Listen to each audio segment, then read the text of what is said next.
A cold drizzle tapped against the glass wall of the boardroom as CEO Elena Ray stood frozen, staring at the stack of papers her assistant had nervously placed before her. It was her daughter's advanced mathematics exam, one meant for high schoolers, not 10-year-olds. And yet at the top of the page, circled in red, was a flawless, impossible score, 100% exceptional mastery. At first the pride hit her like a warm flame, but something else tugged harder.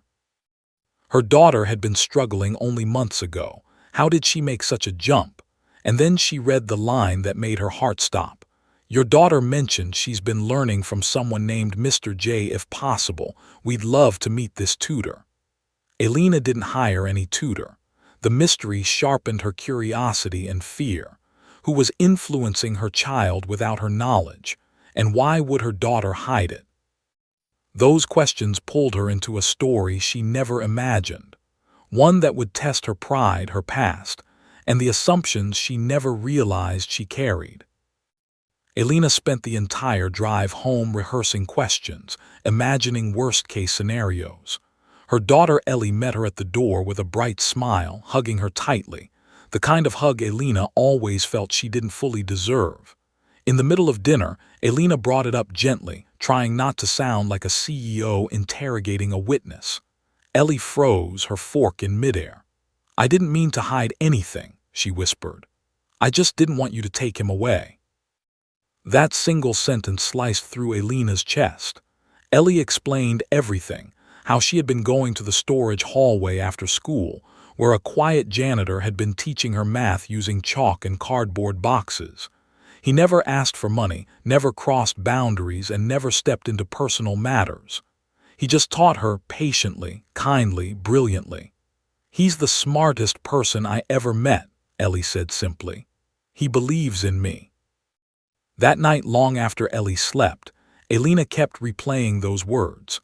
Her company was built on hiring qualifications, prestige, polished resumes. And yet a man sweeping floors in her building was giving her daughter the academic confidence she had failed to nurture herself. The following morning she went early, determined to find him. But the building was massive, and most janitorial staff avoided CEO spaces on principle.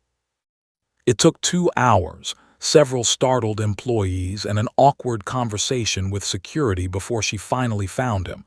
A tired man in a faded uniform cleaning the back stairwell.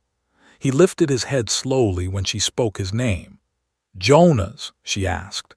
His expression didn't change. He nodded, waiting. She realized with a pinch of shame that he had no idea who she was. She introduced herself, fumbling with words. Jonas listened, hands folded, respectful but guarded. When she thanked him for teaching Ellie, he simply said, "She's bright. She just needed someone to see that." She asked him how he knew advanced mathematics so well. That's when she noticed a flicker of something, pain or maybe memory, in his eyes. "I used to be a teacher," he said softly, "but that was a long time ago." He didn't elaborate and she didn't press. Not yet. But something in the way he said it felt like a door half open. She asked him why he helped Ellie. He shrugged. "Because someone helped me once. Sometimes talent hides in quiet places. Kids like Ellie shouldn't be overlooked." His humility disarmed her. His sincerity unsettled her. She thanked him again and walked away, but she couldn't shake the feeling that Jonas was carrying a story he didn't believe he deserved to tell. The next few weeks unfolded like chapters Elena couldn't turn away from.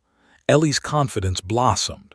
Jonas continued teaching her after school, but now with Elena's full support.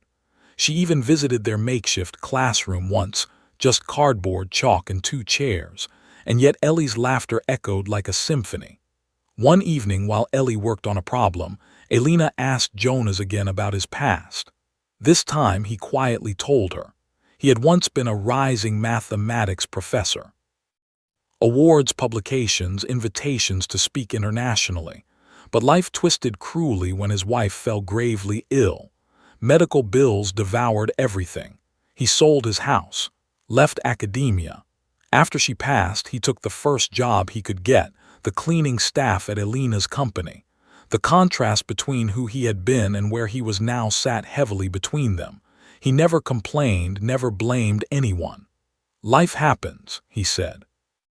But Elena saw the truth. This man had sacrificed brilliance for love, and the world never noticed. That night after Ellie went to bed, Elena cried quietly in her office, not out of pity for Jonas, but out of shame for herself, for all the time she had walked past people like him without seeing anything but their uniforms. She realized she had been building a company that valued surface over soul. The next day, she made a decision that terrified her. She invited Jonas to a meeting, not as staff, but as a guest. When he arrived confused, she introduced him to her executive team as the person who had transformed her daughter's life. She told them his story.